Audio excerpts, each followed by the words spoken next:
कौशल्या अपने दोनों बेटों के लिए अपनी पसंद की लड़कियां पसंद करती है। कुछ दिन बाद उसके दोनों बेटों की शादी एक ही मंडप में होती है। उसकी दोनों बहुएं ब्याह कर अपने ससुराल आ जाती हैं। आओ आओ मेरी दोनों बहुओं, अंदर आओ। अब तो ये तुम्हारा घर है और तुम दोनों को किसी भी चीज की जरूरत हो तो मुझे कहना। अब तुम दोनों जाकर अपने कमरे में आराम करो। शाम को मोहल्ले की औरतें तुम्हारी मुंह दिखाई की रस्म के लिए आएंगी। दोनों अपने अपने कमरे में आराम करने चली जाती हैं। शाम को उनकी मुंह दिखाई की रस्म थी। मोहल्ले की औरतें उनके घर आती हैं। वाह कौशल्या, तेरी बड़ी बहू तो बड़ी सुंदर है और पतली भी है, लेकिन छोटी बहू थोड़ी मोटी सी है। खैर कोई नहीं, नैन नक्श तो उसके भी सुंदर है। ये लो बहू तुम्हारा सगुन। मेरी दोनों बहुएं बहुत अच्छी हैं क्योंकि ये दोनों ही मेरी पसंद की हैं। हाँ वो तो है, अपने आगे तुम किसी और की चलने भी कहाँ देती हो। फिर उनकी मुंह दिखाई की रस्म पूरी हो जाती है। उफ, आज तो मुंह दिखाई की रस्म में मैं इतनी थक गई हूँ कि क्या ही कहूँ। अब तो ऐसा लगता है बिस्तर पर पड़ते ही नींद आ जाएगी। बिल्कुल ठीक कहा दीदी, लेकिन इन सब में मैं तो ये भूल ही गई कि कल हमारी पहली रसोई है और मेरे साथ एक और प्रॉब्लम है कि मैं खाना बनाते बनाते ही आधा खाना तो खुद ही खा जाती हूँ। क्या? अच्छा, चलो सो जाते हैं, कल की कल देखेंगे। तभी उनकी सास वहाँ आती है। ये लो बहू, कल तुम दोनों की पहली रसोई है और मेरी बहन भी कल सुबह यहाँ पहुँच रही है। वो तुम दोनों की शादी में नहीं आ पाई थी, इसलिए कल ही वो तुम दोनों की मुंह दिखाई करेंगी और पहली रसोई की रस्म चखेंगी। इसलिए कुछ ऐसा बनाना कि मेरी बहन को तुम दोनों के हाथ का खाना पसंद आ जाए और वो उम्र भर याद रखे। ठीक है माँ जी, आपको टेंशन लेने की जरूरत नहीं है, हम सब अच्छे से बनाकर तैयार कर लेंगे। फिर अगले दिन बहुएं जल्दी उठकर अपनी पहली रसोई के लिए किचन में जाती हैं। अच्छा रश्मि, तुम अपनी पहली रसोई में क्या बनाने वाली हो? दीदी मुझे तो बर्गर, चाउमीन, पास्ता ये सब पसंद है, तो मैं यही सब बनाऊंगी। मतलब जैसी तू है वैसा ही तेरा खाना है। Very funny. वैसे आप क्या बना रही हैं? मैं तो वेज बिरयानी, गुलाब जामुन, खीर ये सब बनाऊंगी क्योंकि मौसी सास को तो यही सब पसंद होगा ना। दोनों बहुएं जल्दी जल्दी रसोई में खाना बनाने चली जाती हैं। वहीं कुछ देर बाद कौशल्या की बहन वहाँ पहुँच जाती है। आ गई दीदी आप, आपने बड़ा टाइम लगा दिया आने में। हाँ, वो बस देर से चली थी। खैर कहाँ है तेरी दोनों बहुएं? कितना मन था उनकी शादी में आने का, लेकिन क्या करूं, उस समय तेरे जीजा जी की तबीयत खराब हो गई जिस कारण आ नहीं पाई। अब वो ठीक हो गए इसलिए अगले दिन ही यहाँ आ गई। चलो शुक्र है भगवान का। और मेरी दोनों बहुएं अपनी पहली रसोई की रस्म करने और आपके लिए पकवान बनाने गई हैं। तभी वहाँ कौशल्या की पड़ोसन आती है। अरे नमस्ते सुमित्रा बहन जी, कैसी हैं आप? पहचाना आपने मुझे? हाँ हाँ, तुझे कैसे नहीं पहचानूंगी, भिखारियों की भीड़ में भी खड़ी होगी तो भी तुम्हें पहचान लूंगी। क्या आप भी? अरे वो मजाक कर रही है, तुम तो जानती है दीदी कितनी मजाकिया है। फिर कुछ देर बाद कौशल्या रसोई में जाती है और अपनी दोनों बहुओं से कहती है, जल्दी करो बहू, तुम्हारी मौसी सास आ चुकी है और कितना टाइम लगेगा खाना बनाने में? जी बस माँ जी, खाना भी समझो तैयार ही है, आप सब बैठिए, हम खाना लगा देते हैं। कुछ देर बाद दोनों बहुएं बाहर आती हैं। प्रणाम मौसी जी। प्रणाम मौसी जी। वो दोनों उसके पांव छूती हैं। उन दोनों को देखकर सुमित्रा कहती है, ओ तो ये है तेरी दोनों बहुएं? जी, ये बड़ी बहू और ये छोटी बहू है। बड़ी बहू तो सुंदर है, लेकिन छोटी बहू तेरी थोड़ी ज्यादा ही मोटी नहीं है? इसे देखकर तो ऐसा लग रहा है कि तू बहू नहीं बल्कि ट्रक का टायर लेकर आई है। ज्यादा कहा दीदी, बस थोड़ी सी मोटी है, अब घर के कामकाज करेगी तो पतली हो जाएगी। अरे मैंने तो तुझे एक से बढ़कर एक सुंदर लड़कियां दिखाई थी, लेकिन नहीं, तुझे तो अपनी पसंद की लड़कियों से अपने बेटों की शादी करवानी थी। अब देख तो तू कैसी बहू में लाई है, एक तो कुछ ज्यादा ही पतली है और कुछ ज्यादा ही मोटी है। खैर अब तो जो हो गया सो हो गया, अब मुझे जोरों की भूख लगी है, चलो चलकर खाना खा ही लेते हैं, अब इनके हाथों का स्वाद भी तो चख लिया जाए। वो डाइनिंग टेबल की ओर जाती है तो एक तरफ मैगी, सैंडविच और बर्गर रखा हुआ था, दूसरी तरफ गुलाब जामुन, खीर और पूरी मटर पनीर पकवान रखे हुए थे। लेकिन जब वो ध्यान से देखती है तो पिज्जा भी आधा ही होता है और बर्गर भी आधी रखी हुई थी और चाउमीन भी बहुत कम थी। अरे ये चाउमीन, बर्गर, सैंडविच किसने बनाया है? और बनाया तो बनाया, लेकिन उसे आधा आधा क्यों रखा है? ये सब क्या है? वो इसलिए माँ जी क्योंकि ये मेरी मोटी देवरानी आधा तो बनाते बनाते ही खा गई। क्या? हाँ माँ जी, वो क्या है ना, मैं जब भी कुछ अच्छा बनाती हूँ ना तो खुद ही खा जाते हैं हम। लेकिन वो तो भलाओ दीदी का जो उन्होंने मुझे ये सब करते हुए देख लिया, नहीं तो ये जो आधा अधूरा खाना बचा है ना, ये भी कब का खत्म हो जाता। हे राम कौशल्या, ये तू कैसी बहू लाई है? देख रही है तू अपनी बहू को, ये तो अभी से खाना बनाते बनाते खुद ही खा रही है। अब तू सोच आगे चलकर तेरा क्या होगा। हाय, तेरे तो कर्म ही फूट गए, ना जाने तुझे कुछ खाने को भी मिलेगा या नहीं। ये सुनकर कौशल्या अंदर ही अंदर जल भुन जाती है, उसकी समझ में कुछ भी नहीं आ रहा था। फिर 2 दिन बाद जब उसकी बहन वापस चली जाती है तो वो रश्मि की क्लास लेती है। जैसी तू खुद है ना, वैसे ही तेरी अकल होती जा रही है, मोटी बुद्धि कहीं की। तुझे इतना तो पता होना चाहिए कि खाना बनाते वक्त खाना जूठा करना कितनी गलत बात है। अरे कम से कम मेरी कुछ तो इज्जत रख लेती मेरी बहन के आगे। अब मैं क्या करूँ माँ जी, मैंने आपको कहा ना, मैं खाना बनाते बनाते तो आधा खाना खुद ही खा जाती हूँ।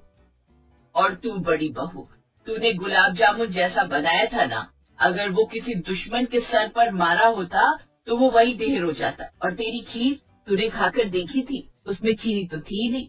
अरे कम से कम चीनी तो डाल देती। तुम दोनों के हाथों की पहली रसोई मैं तो क्या, मेरी बहन भी मरते दम तक नहीं भूलेगी। तो इसमें हमारी क्या गलती सासू माँ, पसंद तो हम आपकी ही थे। और क्या? ये सुनकर तो कौशल्या अपना सर पकड़कर धम्म से सोफे पर बैठ जाती है।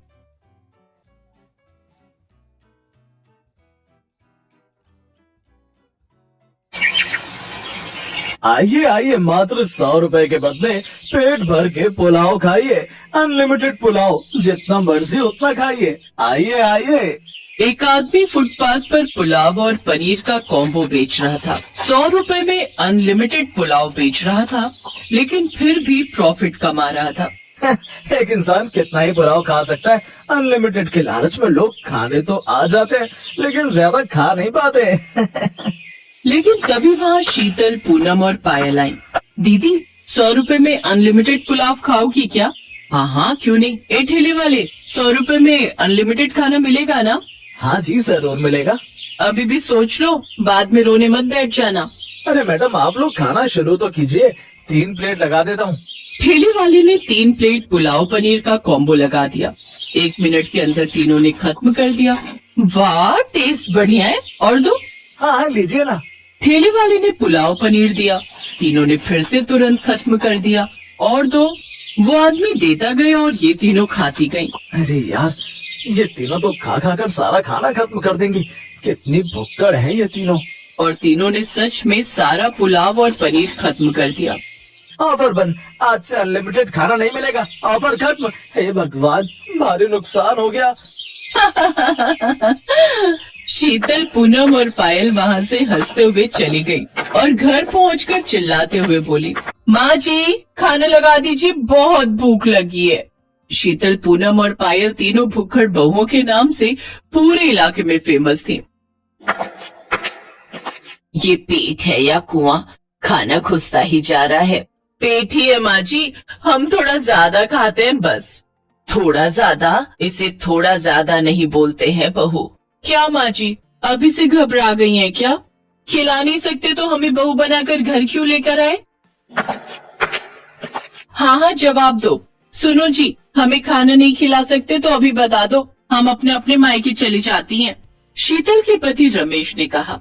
नहीं नहीं, लोग क्या कहेंगे? खाना क्यों नहीं खिला सकेंगे? तुम तीनों यहीं रहोगी हमारे साथ। लेकिन उस दिन के बाद से तीनों को खाना खिलाते खिलाते बिमला के तीनों बेटों की हालत खराब हो गई। बिमला मन ही मन तीनों को कोसती रही। अच्छी खासी जिंदगी कट रही थी। फालतू में इन तीनों को घर ले आई। अब लगता है भिखारी बनकर रास्तों पर भीख मांगना पड़ेगा।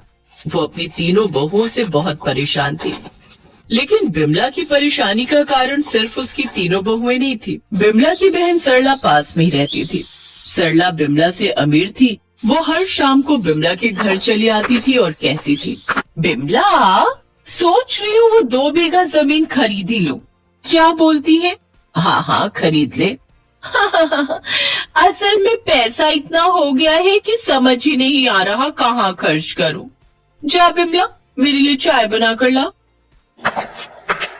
बिमला चाय बनाकर लाती है। घर में दूध कम है क्या? मैं थोड़ा ज्यादा दूध वाली चाय पीती हूँ, गरीबी की आदत नहीं है ना। बिमला सबसे ज्यादा परेशान तो अपनी बहन से थी। सुबह से लेकर शाम तक तीनों भुक्खड़ बहुओं के लिए खाना बनाओ और शाम को अपनी बहन से ताने सुनो। क्या जिंदगी है मेरी। ये सब छोड़ छाड़ कर मैं चली जाऊंगी, बहुत दूर चली जाऊंगी। बिमला हमेशा गुस्से में रहती थी, इसीलिए अपनी बहुओं से भी उसकी दोस्ती नहीं हो पा रही थी। बिमला बहुत अकेली पड़ गई थी। उसे अकेले ही सारा काम करना पड़ता था। उधर तीनों बहुएं एक साथ गप्पे लड़ाती थी। बिमला को ये देखकर जलन तो होती थी, लेकिन बेचारी बिमला कर ही क्या सकती थी। इसी तरह उसका दिन बीत रहा था। एक दिन सरला ने उसे एक पार्टी में बुलाया। बिमला मेरे घर पर एक पार्टी है, मेरी सारी सहेलियां आ रही हैं, तू भी आ जाना। नूडल्स रहेगा, थोड़ा खा लेना। ठीक है सरला मैं आ जाऊंगी। बिमला ने सोचा कि सरला की सहेलियों से उसकी थोड़ी मुलाकात हो जाएगी तो उसे अच्छा लगेगा, लेकिन सरला तो अलग ही मूड में थी। बिमला सरला की पार्टी में गई और देखा सरला की अमीर सहेलियां महंगी साड़ियों में बैठी हैं। सरला ये तुम्हारी बहन है क्या? हाँ यही है मेरी गरीब बहन। देख के ही पता चल रहा है। बुरा मत मानना, इसे तो मैंने खाना सर्व करने के लिए बुलाया है। बिमला चल खाना लगा दे। क्या मैं तेरी नौकरानी हूँ क्या? हाँ नौकरानी की तरह ही है। वैसे मेरे घर की नौकरानी भी तुझसे अमीर है। बिमला को बहुत बुरा लगा। तभी उसके दिमाग में एक आइडिया आया। तुझे बहुत घमंड है ना अपने अमीर होने का। तुझे लगता है तेरे पास बहुत पैसा है। हाँ पैसा तो है, इसीलिए घमंड भी है। ठीक है तो मेरी बहुओं को दावत पर बुला और पेट भरकर नूडल्स खिला। बोल कर पाएगी? ये तो सरला के लिए छोटी सी बात है। क्यों सरला? सरला को बिमला की भुक्खड़ बहुओं के बारे में पता था, लेकिन अपनी सहेलियों के सामने वो बिमला को मना नहीं कर पाई। ठीक है मैं तेरी तीनों बहुओं को पेट भरकर नूडल्स खिलाऊंगी, ले आ उन्हें। ठीक है ले आती हूँ, लेकिन उन्हें पेट भरने तक खिलाना पड़ेगा। हाँ हाँ पेट भर के नूडल्स खिलाऊंगी, ले आ। बिमला चली गई और तीनों बहुओं को नूडल्स दावत के बारे में कहा। ये सुनकर तीनों बहुएं खुशी के मारे झूमने लगी। चले माँ जी जल्दी चलिए, बहुत भूख लगी है। कितने दिनों बाद नूडल्स खाने को मिलेगा। बहू आज तक मैं तुम तीनों को हमेशा कम खाने के लिए कहती थी, लेकिन आज बोल रही हूँ चाहे जितना खाओ, जब तक पेट न भरे उस सरला का घमंड तोड़ दो। अरे माँ जी चिंता मत कीजिए, आपके अपमान का बदला हम लेंगे। हाँ बिमला तीनों को लेकर सरला के घर चली आई। जल्दी से नूडल्स लाओ, पेट में चूहे दौड़ रहे हैं। सरला ने नूडल्स दिया। 1 मिनट के अंदर तीनों ने खत्म कर दिया। और लाओ, इससे तो भूख बढ़ गई है। सरला ने बाहर से नूडल्स मंगाए। रेस्टोरेंट से नूडल आ गया। सरला ने पैसे दे दिए। वो नूडल्स भी 2 मिनट के अंदर खत्म हो गया। अरे यार क्या थोड़ा थोड़ा करके नूडल्स ला रहे हो, बाल्टियां भर के मंगाओ ना। बाल्टियां भर के? ठीक है। सरला ने आसपास के सभी रेस्टोरेंट से नूडल्स मंगाने शुरू कर दिए। बिमला पास मुस्कुराने लगी और तीनों बहुएं खाती रह गई। आसपास के सभी रेस्टोरेंट में भी नूडल्स खत्म हो गए। तब सरला दूर के रेस्टोरेंट से नूडल्स मंगाने लगी। वो पैसे देती रही और तीनों बहुएं खाती रही। तीनों ने पूरी रात नूडल्स खाया और सुबह डकार लेकर बोला, अब थोड़ा मंचूरियन हो जाए तो मजा आ जाएगा। सरला भड़क गई। नहीं है मेरे पास पैसे, सारे पैसे खत्म हो गए, भागो तुम लोग यहाँ से। क्यों, तू तो बहुत अमीर है ना? हाँ सरला, तुमने ही पंगा लिया था, अब पैसे कैसे खत्म हो गए? हाँ नहीं है पैसे, नहीं है, भागो तुम लोग यहाँ से, नहीं है पैसे मेरे पास। घमंडी औरत, अब से मत आना मेरे घर पर, समझ गई? पेट भरकर नूडल्स भी नहीं खिला सकती, चली है घमंड करने। बिमला अपनी तीनों बहुओं को लेकर घर लौट आई। तीनों के साथ उसकी दोस्ती हो गई। माँ जी, अच्छा खासा सबक मिला सरला चाची को। हाँ सही कहा, अब कभी नहीं आएगी यहाँ, बहुत अच्छा हुआ। माँ जी, हम फालतू में ही आपके साथ झगड़ते थे, आपका दिल बहुत अच्छा है, अब से हम एक साथ काम करेंगे और खाना बनाएंगे।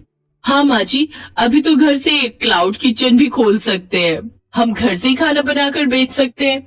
हाँ, उससे पैसे कमा सकते हैं, हमें पता है कि हम ज्यादा खाते हैं, अब से सभी मिलकर खाना बनाएंगे, पैसे कमाएंगे और खाने का टेंशन भी नहीं रहेगा। उसके बाद से बिमला अपनी तीनों भुक्खड़ बहुओं के साथ हर रोज खाना बनाकर घर से ही बेचने लगी और पैसे कमाने लगी। बिमला के घर में भी सुख और शांति छा गई और ऐसे ही सभी खुशी खुशी रहने लगे।